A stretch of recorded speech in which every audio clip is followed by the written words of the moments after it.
غازی علم الدین شہید رحمۃ اللہ علیہ طبیعتاً ملنسار اور اپنے حال میں مگن رہنے والے انسان تھے۔ اس زمانے میں گھر سے باہر کیا سیاسی صورتحال تھی اور ملک کس سیاسی طوفان سے گزر رہا تھا، اس بارے میں غازی علم الدین شہید رحمۃ اللہ علیہ مکمل طور پر بے خبر تھے۔ انہیں تو یہ بھی علم نہ تھا کہ ہندو کی بدطینت فطرت کیا رنگ لائی ہے، اور انتہائی گندی ذہنیت کے حامل ایک شخص راجپال نے اپنی شیطانی ذہنیت اور ہٹ دھرمی کا گھناؤنا مظاہرہ کرتے ہوئے نبی آخر الزمان جناب احمد مجتبیٰ محمد مصطفیٰ صلی اللہ علیہ وسلم کی شان اقدس کے خلاف ایک دل آزار کتاب رنگیلا رسول شائع کر کے کروڑوں مسلمانوں کے جذبات بری طرح مجروح کر دیے تھے۔ اس کتاب کو ضبط کرنے کے لیے برصغیر کے کونے کونے سے بالعموم اور لاہور شہر میں بالخصوص احتجاجی طوفان امڑ پڑا تھا۔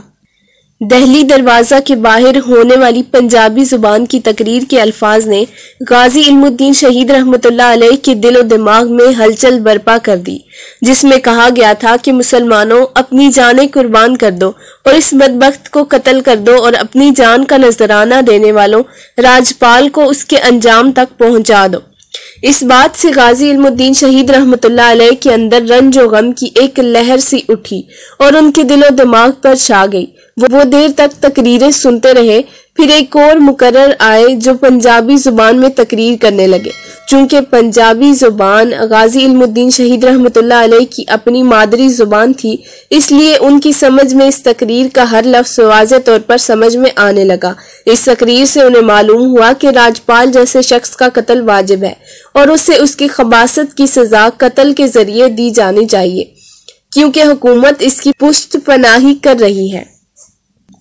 جب غازی علم الدین شہید رحمۃ اللہ علیہ گھر میں داخل ہوئے تو تالے بند کمرے میں چارپائی پر بیٹھے ہوئے کھانا کھانے میں مصروف تھے۔ غازی علم الدین شہید نے اپنے اوزار ایک طرف رکھے اور اپنے باپ کے پاس ہی بیٹھ گئے۔ تالے بند نے دریافت کیا، کیا آج دیر سے چھٹی کی ہے؟ غازی علم الدین شہید نے کہا، نہیں، دیر سے چھٹی تو نہیں کی، راستے میں مجھے دیر لگ گئی۔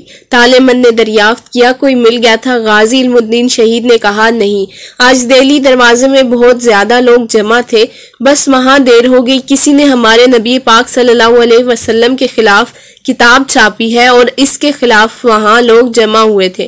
پھر اس بارے میں ساری رودات والد کو سنائی، جس پر تالے من نے حیرت زدہ ہوتے ہوئے غازی علم الدین شہید سے سوال کیا، کس نے چھاپی ہے وہ کتاب؟ والد کی اس بات پر غازی علم الدین شہید نے اپنی طرف سے لا علمی کا اظہار کیا، لیکن ساتھ ہی یہ بات بھی کہہ دی کہ تقریر کرنے والے کہہ رہے تھے کہ اس شیطان ملعون کو جان سے مار دو۔ غازی علم الدین شہید رحمۃ اللہ علیہ اگلے روز نماز فجر کے بعد ہی اپنے دوست شیدے کے گھر پر پہنچ گئے اور شیدے کو ساتھ لے کر لوہاری کی جانب چل پڑے۔ اس سارے راستے میں جلسے میں ہونے والی تقاریر ہی ان کے درمیان موضوع گفتگو بنی رہی۔ لوہاری پولیس اسٹیشن کے پاس ہی شیدے کا ایک دوست رہتا تھا، اس کو انہوں نے وہاں سے لیا اور پرانی انارکلی کی جانب چلے گئے۔ باتوں باتوں میں اس دوست نے انکشاف کیا کہ حضور نبی کریم صلی اللہ علیہ وسلم کے بارے میں جو کتاب راجپال نے لکھی ہے وہ ہسپتال روڈ پر رہتا ہے اور وہیں پر اس کی دکان ہے۔ اس رات چونکہ غازی علم الدین شہید رحمۃ اللہ علیہ ذہنی اور جسمانی لحاظ سے تھکے ہوئے تھے، اس لیے بستر پر لیٹتے ہی فوراً نیند آ گئی۔ آدھی رات کے بعد انہوں نے خواب میں ایک بزرگ دیکھے جو ان سے کہہ رہے تھے، غازی علم الدین، کیا بات ہے، تمہیں ابھی تک ہوش نہیں آیا اور مزے سے سو رہے ہو؟ اسلام کے دشمن تمہارے نبی کریم صلی اللہ علیہ وسلم کے خلاف ان کی شان برباد کرنے پر تلے ہوئے ہیں اور کھلے مکھلے کارروائیاں کرنے میں مصروف ہیں۔ خدارا اٹھو اور راجپال کو قتل کرنے میں جلدی کرو۔ غازی علم الدین شہید رحمۃ اللہ علیہ ہڑبڑا کر فوراً اٹھ بیٹھے۔ خواب نے ان کے دل کو دہلا دیا تھا، ان کا سارا جسم پسینے میں شرابور تھا۔ اس کے بعد انہیں بالکل نیند نہیں آئی، بلکہ بار بار یہی خواب انہیں جلدی کرنے پر آمادہ کرتا رہا۔ صبح ہونے پر جب وہ اپنے دوست شیدے سے ملے تو اسے بتایا کہ رات کو میں نے ایک عجیب خواب دیکھا ہے، مجھے کچھ سمجھ نہیں آ رہا کہ میں کیا کروں۔ شیدے نے جب خواب سنا تو وہ بھی حیران ہو گیا، اس کے ذہن میں یہ بات نہ آ رہی تھی کہ وہ اپنے دوست کو اس خواب کی کیا تعبیر بتائے، کیونکہ اس نے بھی یہی خواب رات کو دیکھا تھا۔ شیدے نے غازی علم الدین شہید رحمۃ اللہ علیہ کو بتایا کہ اس نے بھی رات کو یہی خواب دیکھا تھا اور وہ بھی رات سے اسی بارے میں سوچ رہا ہے۔ شیدے کی بات سن کر غازی علم الدین شہید جوش سے بولے، یہ خواب میں نے دیکھا ہے اور اب اس حکم پر عمل بھی سب سے پہلے میری طرف سے ہوگا اور اس کا استحقاق بھی مجھے ہی حاصل ہے۔ شیدے نے غازی علم الدین شہید کی بات سن کر کہا، نہیں، اس پر میرا حق ہے اور راجپال کو میں ہی قتل کروں گا۔ شیدے کا انداز دو ٹوک تھا جس پر غازی علم الدین شہید رحمۃ اللہ علیہ کو خاموشی اختیار کرنی پڑی۔ کچھ دیر بعد غازی علم الدین شہید نے شیدے کو مخاطب کرتے ہوئے کہا کہ دیکھ شیدے، ہم دونوں نے خواب دیکھا ہے اور اب ہمیں ہی یہ فیصلہ کرنا ہوگا کہ یہ کام کس طریقے سے ہوگا اور کون کرے گا۔ شیدے نے دریافت کیا، تم ہی بتاؤ کہ کون سا طریقہ ہے جس کے ذریعے فیصلہ کیا جائے۔ غازی علم الدین شہید رحمۃ اللہ علیہ نے کہا کہ اس کا فیصلہ ابھی ہو جاتا ہے۔ یہ کہہ کر غازی علم الدین شہید نے زمین سے کاغذ کے 2 ٹکڑے اٹھائے اور شیدے کو دیتے ہوئے کہا کہ ان میں سے ایک کاغذ پر تم اپنا نشان لگاؤ اور دوسرے پر میں اپنا نشان لگاتا ہوں۔ شیدے نے کہا ٹھیک ہے، لیکن کاغذ تم نہیں اٹھاؤ گے۔ غازی علم الدین شہید رحمۃ اللہ علیہ نے اس کی بات مان لی اور نزدیک ہی موجود ایک نوعمر لڑکے کو بلا کر اس کاغذ کو اٹھانے کو کہا۔ اس لڑکے نے کاغذ اٹھایا۔ جب کاغذ کھول کر دیکھا گیا تو وہ غازی علم الدین شہید رحمۃ اللہ علیہ کے نام کی پرچی تھی۔ شیدے نے ماننے سے انکار کر دیا اور کہا کہ ایک مرتبہ پھر کاغذ پھینکو۔ غازی علم الدین شہید رحمۃ اللہ علیہ نے دوبارہ گولیاں بنا کر کاغذ پھینک دیے اور بچے کو دوبارہ کاغذ اٹھانے کو کہا۔ اس بچے نے دوبارہ کاغذ اٹھایا اور کاغذ کھولا گیا تو اس مرتبہ بھی غازی علم الدین شہید کا ہی نام لکھا ہوا تھا۔ شیدے کا چہرہ مرجھا گیا اور وہ غازی علم الدین شہید سے ضد کرنے لگا کہ ایک مرتبہ پھر کاغذ پھینکو۔ غازی علم الدین شہید اسے سمجھانے کے انداز میں بولے، شیدے، اب دونوں مرتبہ فیصلہ میرے حق میں ہو گیا ہے، اس لیے مزید کاغذ پھینکنے کی کیا ضرورت۔ شیدے نے اصرار جاری رکھا کہ ایک مرتبہ پھر کوشش کر لو، شاید میری ہی قسمت سنور جائے اور قرعہ میں میرا ہی نام نکل آئے۔ چنانچہ غازی علم الدین شہید نے کاغذ کی دوبارہ گولیاں بنا کر زمین پر پھینکی۔ بچے نے دوبارہ کاغذ اٹھایا، کاغذ کھولا گیا تو اس پر ایک مرتبہ پھر غازی علم الدین شہید کا نشان تھا۔ غازی علم الدین شہید کا چہرہ ایک عجیب سی روحانی کیفیت سے چمک اٹھا۔ شیدہ بھی غازی علم الدین شہید کی قسمت پر رشک کرنے لگا۔ 6 اپریل 1929 کی صبح تھی۔ طالع من صبح ہی صبح اپنے اوزار تیز کر رہے تھے کہ کیونکہ انہیں اگلے دن غازی علم الدین شہید کے ہمراہ کوہاٹ جانا تھا۔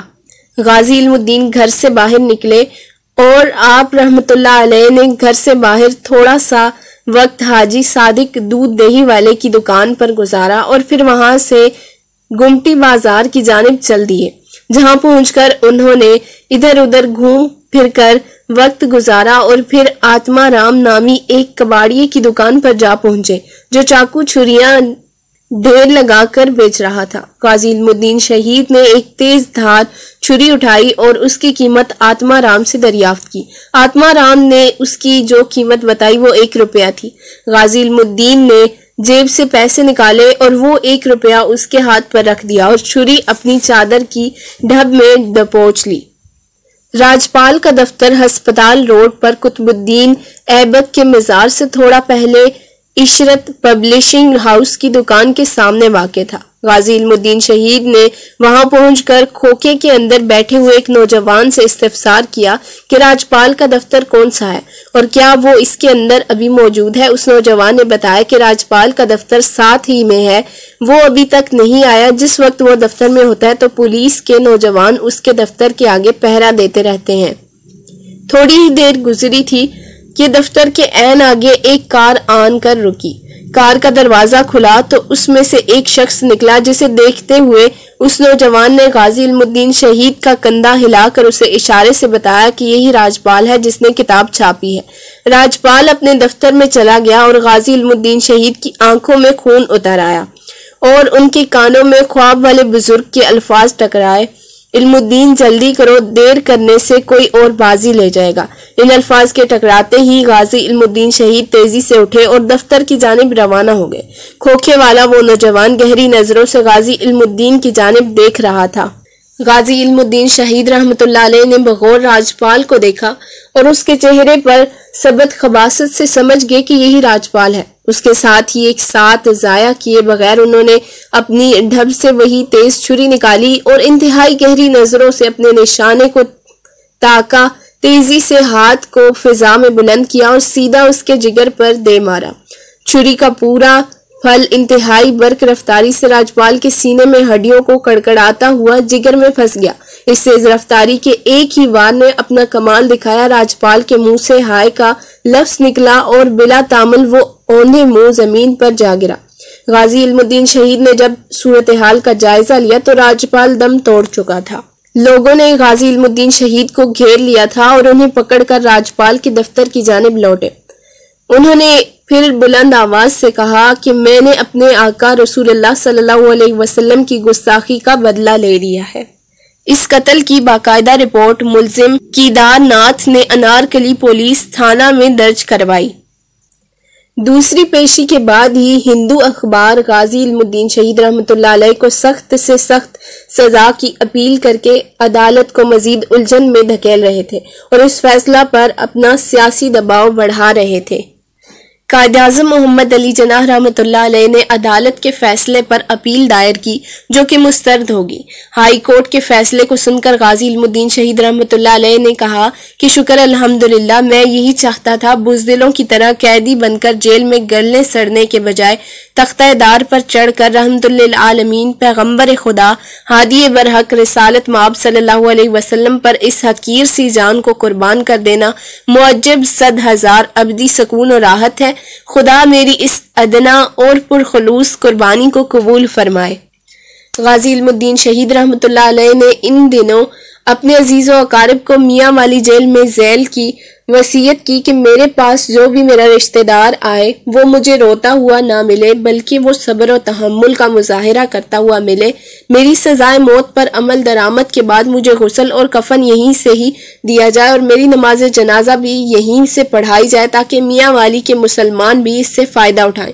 لاہور نعش لے جانے کے بعد وہاں بھی غسل دیا جائے، اگر ہو سکے تو وہ چارپائی استعمال میں لائی جائے جس پر حضرت مولانا مولوی خلیفہ تاج الدین رحمۃ اللہ علیہ کی نعش لے جائی گئی تھی، اسے ضرور مہیا کر لیا جائے۔ میاں والی سے لاہور تک جس گاڑی میں بھی میری نعش لے جائی جائے وہ گاڑی جس وقت جس اسٹیشن پر رکے وہاں بلند آواز سے کلمہ طیبہ کا ورد کیا جائے۔ میرا جنازہ چوبر جی عیدگاہ گراؤنڈ میں رکھا جائے اور وہیں اہلیان لاہور کے مسلمان میری نماز جنازہ پڑھیں اور میرے حق میں دعائے خیر کریں۔ میری قبر کے چاروں کونوں میں گلاب کے 4 گملے لگائے جائیں، قبر ننگی رکھی جائے تاکہ اس پر باران رحمت کی بوندیں ٹپکتی رہیں۔ مجھے صندوق میں بند کر کے قبر میں نہ رکھا جائے، مجھے بطریق سنت رسول صلی اللہ علیہ وسلم دفن کیا جائے۔ میری قبر کو پختہ نہ بنایا جائے، اس کی حفاظت کے لیے اس کے گرد اکھڑا بنایا جائے اور قبر کے گرد کٹہرا میرے والد اپنے ہاتھ سے تیار کر کے لگائیں۔ چنانچہ 30 اکتوبر 1929 کا دن جو پھانسی پانے والے غازی علم الدین شہید رحمۃ اللہ علیہ کی زندگی کا آخری لمحہ تھا۔ 31 اکتوبر 1929 کی صبح یہ دن برِ صغیر پاک و ہند کی تاریخ میں بڑی اہمیت کا حامل ہے، کیونکہ یہی وہ صبح ہے جس وقت آقا دو جہاں صلی اللہ علیہ وسلم کی حرمت پر قربان ہونے کے لیے اور شہادت کی آرزو کی تکمیل کے لیے غازی علم الدین شہید رحمۃ اللہ علیہ پھانسی کے تختے پر چڑھے تھے۔ جن دنوں غازی علم الدین شہید رحمۃ اللہ علیہ کو میاں والی جیل میں منتقل کیا گیا، انہی دنوں وہاں سید احمد شاہ ڈپٹی سپریڈنٹ اور شیخ خورشید اسسٹنٹ سپریڈنٹ جیل تعینات تھے۔ ان حضرات کے بیان کے مطابق ایک رات ہم سپریڈنٹ جیل کے ہمراہ جیل میں گشت کر رہے تھے کہ غازی علم الدین شہید رحمۃ اللہ علیہ کی کوٹھڑی سے ایک خاص قسم کی روشنی نظر آئی جس سے ہم بہت زیادہ متاثر ہوئے اور اللہ تبارک و تعالیٰ کے حضور میں سر بسجود ہو گئے۔ جن دنوں غازی علم الدین شہید لاہور جیل میں قید تھے، انہی دنوں انہوں نے اپنے لواحقین کو بتایا کہ مجھے ایک سفید پوش نورانی بزرگ کی زیارت ہوئی ہے۔ انہوں نے میرے سر پر دست شفقت پھیرا اور فرمایا کہ بیٹا مطمئن رہو، تجھے جلد ہی بلا لیا جائے گا۔ اسی وقت سے میرے قلب کو کمال درجہ کا سکون میسر ہے۔ غازی علم الدین شہید رحمۃ اللہ علیہ کی نعش جب کھڑے سے نکالی گئی، اس میں نہ تو کوئی تغزن پیدا ہوا تھا اور نہ ہی اسے کوئی نقصان پہنچا تھا۔ اس منظر سے متاثر ہو کر بہت سے غیر مسلم حلقہ بگوش اسلام ہوئے، جن میں میاں والی جیل کا سکھ سول سرجن بھی شامل تھا۔ بعد ازاں وہ سرجن عزیز و اقارب کے غضب سے بچنے کے لیے لندن جا کر مقیم ہو گیا۔ 30 اکتوبر 1929 کو آخری ملاقات میں آپ رحمۃ اللہ علیہ نے اپنے عزیزوں کو بتایا کہ آج میں بہت زیادہ خوش ہوں اور مجھے خواب میں حضرت موسیٰ علیہ السلام کا دیدار نصیب ہوا ہے اور انہوں نے مجھے خوشخبری سنائی ہے۔ اے علم الدین، تجھے مبارک ہو، رب غفور نے تیری قربانی قبول فرمائی ہے اور نبی آخر الزمان حضرت محمد مصطفیٰ صلی اللہ علیہ وسلم کے دربار میں تیرا تذکرہ بکثرت ہوا کرتا ہے۔ غازی علم الدین شہید رحمۃ اللہ علیہ نے کہا کہ میں اس بات سے خوش ہوں کہ عنقریب دربار رسالت مآب صلی اللہ علیہ وسلم میں پہنچ جاؤں گا۔ شاید لاہور نے اپنے جنم دن سے لے کر اس وقت تک تاریخی لحاظ سے ایسا منظر کبھی نہیں دیکھا ہوگا جیسا منظر اس وقت لاہور کے گلی کوچوں، محلوں، بازاروں، چوکوں، شاہراہوں پر نظر آ رہا تھا اور جسے بڑے سے بڑا منظر نگار بھی الفاظ میں بیان کرنے سے قاصر نظر آ رہا تھا۔ مختصر طور پر چند الفاظ میں یہ کہہ سکتے ہیں کہ شاید ہی کوئی ایسا مسلمان ہوگا جس کے دل و آنکھوں سے آنسوؤں کی شکل میں حرمت ناموس سرور کائنات آقائے دو جہاں حضور نبی کریم صلی اللہ علیہ وسلم پر جان نچھاور کرنے والے پر عقیدت و محبت سے اشک بار نہ ہو۔ غازی علم الدین شہید رحمۃ اللہ علیہ کی قبر مبارک صاف ستھری اور بہت نفیس تیار کی گئی تھی۔ لوگ پھول لا لا کر قبر میں پھینک رہے تھے، جس سے قبر کے اندر پھولوں کا ایک فرش سا بچھ گیا تھا۔ اب نعش کو قبر میں اتارنے کا مرحلہ آیا، سارا مجمع کلمہ شہادت کے ورد سے گونجنے لگا۔ لوگوں نے فرط عقیدت سے اس قدر پھول قبر کے اندر پھینکے کہ میت ان میں چھپ گئی۔ پھر اوپر اینٹوں کے تعویذ سے قبر مبارک کو بند کر دیا گیا اور کلمہ شہادت کے ورد کی گونج میں لحد مبارک پر مٹی ڈالی گئی اور دعائے فاتحہ ادا کی گئی۔ غازی علم الدین شہید رحمۃ اللہ علیہ کے مزار کی تعمیر کے لیے حضرت پیر سید جماعت علی شاہ قبلہ علی پوری رحمۃ اللہ علیہ نے بصورت نقدی عطیہ پیش کیا۔ شہید مرحوم کی قبر 1929 میں تعمیر ہو گئی تھی، جبکہ مزار چند سال بعد تعمیر ہوا۔ غازی علم الدین شہید رحمۃ اللہ علیہ کا مزار پاک بہاولپور روڈ نزد عیدگاہ قبرستانی میانی صاحب لاہور میں ہے۔ ہزاروں لوگ مزار پاک پر حاضر ہو کر عاشق رسول صلی اللہ علیہ وسلم سے فیوز و برکات حاصل کرتے ہیں۔